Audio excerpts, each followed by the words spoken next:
आयुर्वेद के अंदर इस माइग्रेन के इलाज के बारे में क्या कहा गया है? फाइन। आयुर्वेद में मैं दो प्रकार से उसको डिवाइड करना चाहूंगी।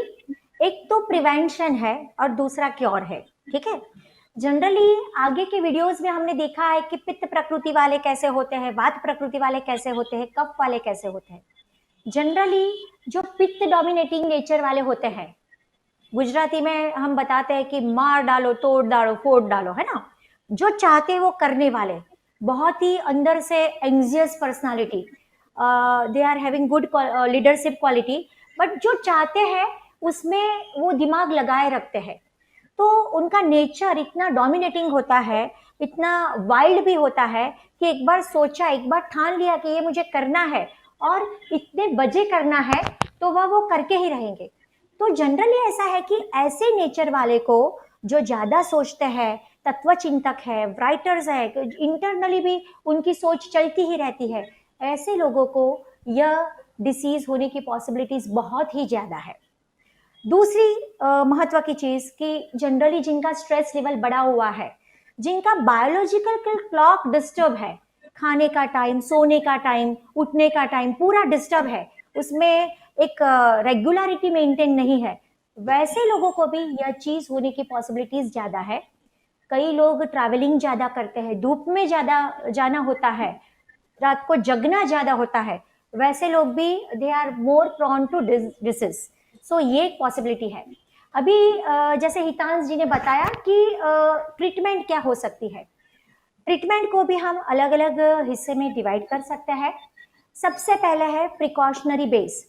मैं ऐसा मानती हूँ कि हर एक जो भी माइग्रेन के लिए ज़्यादा होने की पॉसिबिलिटीज़ है, या तो जिनको आगे कभी अटैक फील हुआ है, उनको अपने डेली रूटीन में दो चीज़ को इन्वॉल्व करनी चाहिए। एक है प्राणायाम, डेली अनुलोम विलोम, भ्रामरी, शीतली, शीतकारी, जिसमें दिमाग शांत हो सके, थोड़ा हम अपने आप में उतर सके, अपने आप पे कंसंट्रेट कर सके, वैसे प्राणायाम डेली बेसिस पे उनको करने चाहिए। This is first thing. दूसरी महत्व की चीज है, प्रिकॉशन में भी वह इतना ही कारगर है, और वैसे अगर अटैक आ गया है तो उसको दूर करने भी बहुत जरूरी जो चीज है वह है गाय का घी का नस्य। नस्य यानी नाक में गाय के घी की बूंदे डालना। गाय का घी ले लो, थोड़ा ल्यूक वार्म कर लो इनडायरेक्ट हीट से, उसको गर्म करने के बाद एक आध ड्रॉप आप हथेली पे डाल के देखो, ज्यादा गर्म नहीं हुआ है, सर को थोड़ा स्लाइड करके, थोड़ा नीचे की ओर करके, दोनों नॉस्ट्रिल्स में आप कम से कम 2 बूंद से शुरू करके 6 से 8 बूंद गाय के घी की आप डाल सकते हो। वह डालने के बाद लंबी सांस लो। जस्ट कभी आपको गले में फील होता है कि गले में घी आ रहा है, तो आप उसको थूक सकते हो, और लंबी सांस लेके 10 मिनट तक आप सोए रहो।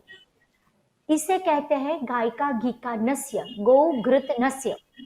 आयुर्वेद में इतनी अच्छी तरह से बताया है कि उद्वा मूल मदः शाखव मृषयम पुरुषम विदुह मूलः प्रहारिणः तस्माद रोगान शीघ्रतरम जयेत। एक आदमी की आप कल्पना कर रहे हो तो जैसे ऊपर मूल है और नीचे शाखा है। सर के भाग में आदमी का वृक्ष का मूल है और नीचे की ओर शाखा है। मूल पे प्रहार करोगे तो जो भी शाखा में डिसीज है वो अपने आप चले जाएंगे। वैसे नाक को पूरे सर का द्वार बनाया है, नासा ही शीर्षो द्वारम। यहाँ से जो गाय के घी की बूंदे जाएगी वह सभी इंद्रियों का जतन करती है। आपके माइग्रेन की फ्रीक्वेंसी, सिवियरिटी, ड्यूरेशन, यह सब को गाय का घी का नस्य मैनेज करेगा। अगर आपको गाय का घी सूट नहीं हो रहा है तो आप तिल का तेल यूज कर सकते हो, कैस्टर ऑयल यूज करते हो, कुछ भी लिपिड रिच मटेरियल आप डाल सकते हो। सो एक जो मैंने बताया कि प्रिकॉशन बेस हमें क्या चेंज करना है, दूसरा प्राणायाम और नस्य को अपने डेली रूटीन में आपको ले लेना है। और उसके अलावा आयुर्वेद में बहुत सी अच्छी दवाइयाँ होती है, जैसे ब्राह्मी, शंखपुष्पी, तगर, जटामासी, वचा। ये सब दवाइयाँ की दो प्रॉपर्टीज है। एक वेदना स्थापक, वेदना स्थापक यानी कि आपका जो पेन है उसको वह रिलीव करता है, और दूसरा है मेद्य, यानी आपकी याददाश्त बढ़ाता है। ब्रेन में यह दवाई की वजह से खून का परिभ्रमण थोड़ा अच्छा रहता है, जिसकी वजह से हम माइग्रेन की सिवियरिटी, फ्रीक्वेंसी और ड्यूरेशन सब में चेंजेस ले सकते हैं।